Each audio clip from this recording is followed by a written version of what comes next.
This is a Beautiful Mars podcast for Friday, January 13th, 2017, from HIRISE on board NASA's Mars Reconnaissance Orbiter.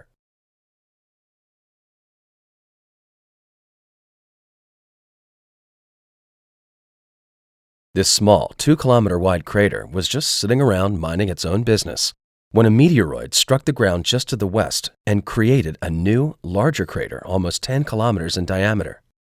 The ejecta sprang out of the new crater, landed back on the ground, and then continued to flow away from the new crater, and the smaller crater was in the way of that muddy flow. You can see where much of the muddy material flowed around the crater's uplifted rim and forms a squiggly ridge. But you can also see where the mud flow slid over the rim and ponded down in the bottom of the crater. One question we don't know the answer to is, how wet was the muddy ejecta? Ongoing observations like this and laboratory-based experiments are trying to find the answer to that question.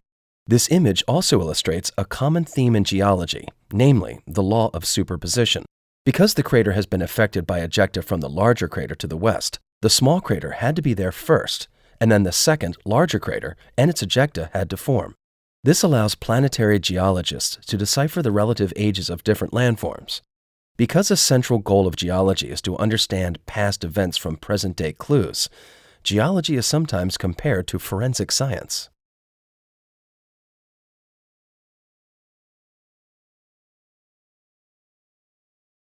Southern spring on Mars brings sublimation of the seasonal dry ice polar cap.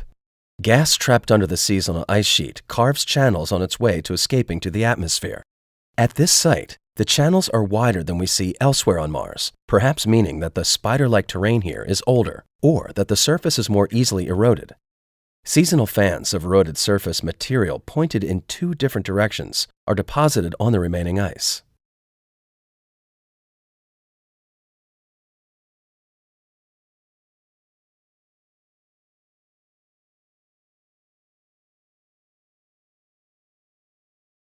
This image of a well-preserved, unnamed elliptical crater in Terra Sabaya is illustrative of the complexity of ejecta deposits forming as a byproduct of the impact process that shapes much of the surface of Mars. Here, we see a portion of the western ejecta deposits emanating from a 10-kilometer impact crater that occurs within the wall of a larger 60-kilometer wide crater. In the central part is a lobe-shaped portion of the ejecta blanket from the smaller crater. The crater is elliptical not because of an angled impact, but because it occurred on the steep slopes of the wall of a larger crater. This caused it to be truncated along the slope and elongated perpendicular to the slope. As a result, any impact melt from the smaller crater would have preferentially deposited downslope and towards the floor of the larger crater. Within this deposit, we can see fine-scale morphological features in the form of a dense network of small ridges and pits. These crater-related pitted materials are consistent with volatile rich impact melt-bearing deposits seen in some of the best-preserved craters on Mars. These deposits formed immediately after the impact event, and their discernible presence relate to the preservation state of the crater. This image is an attempt to visualize the complex formation and emplacement history of these enigmatic deposits formed by this elliptical crater and to understand its degradation history.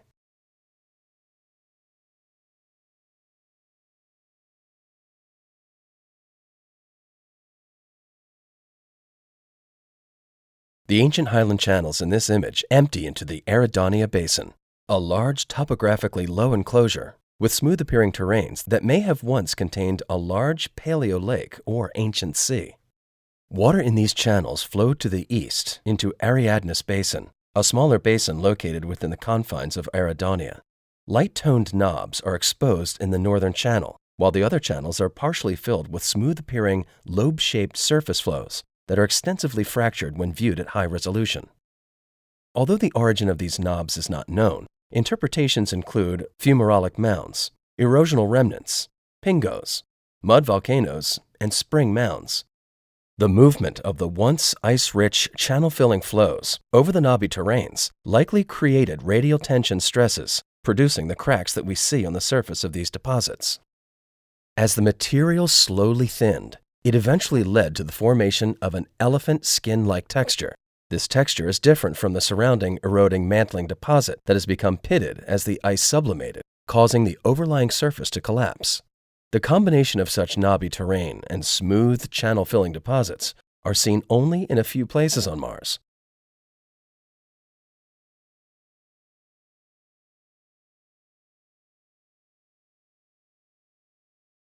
You can see these images and more at uahirise.org.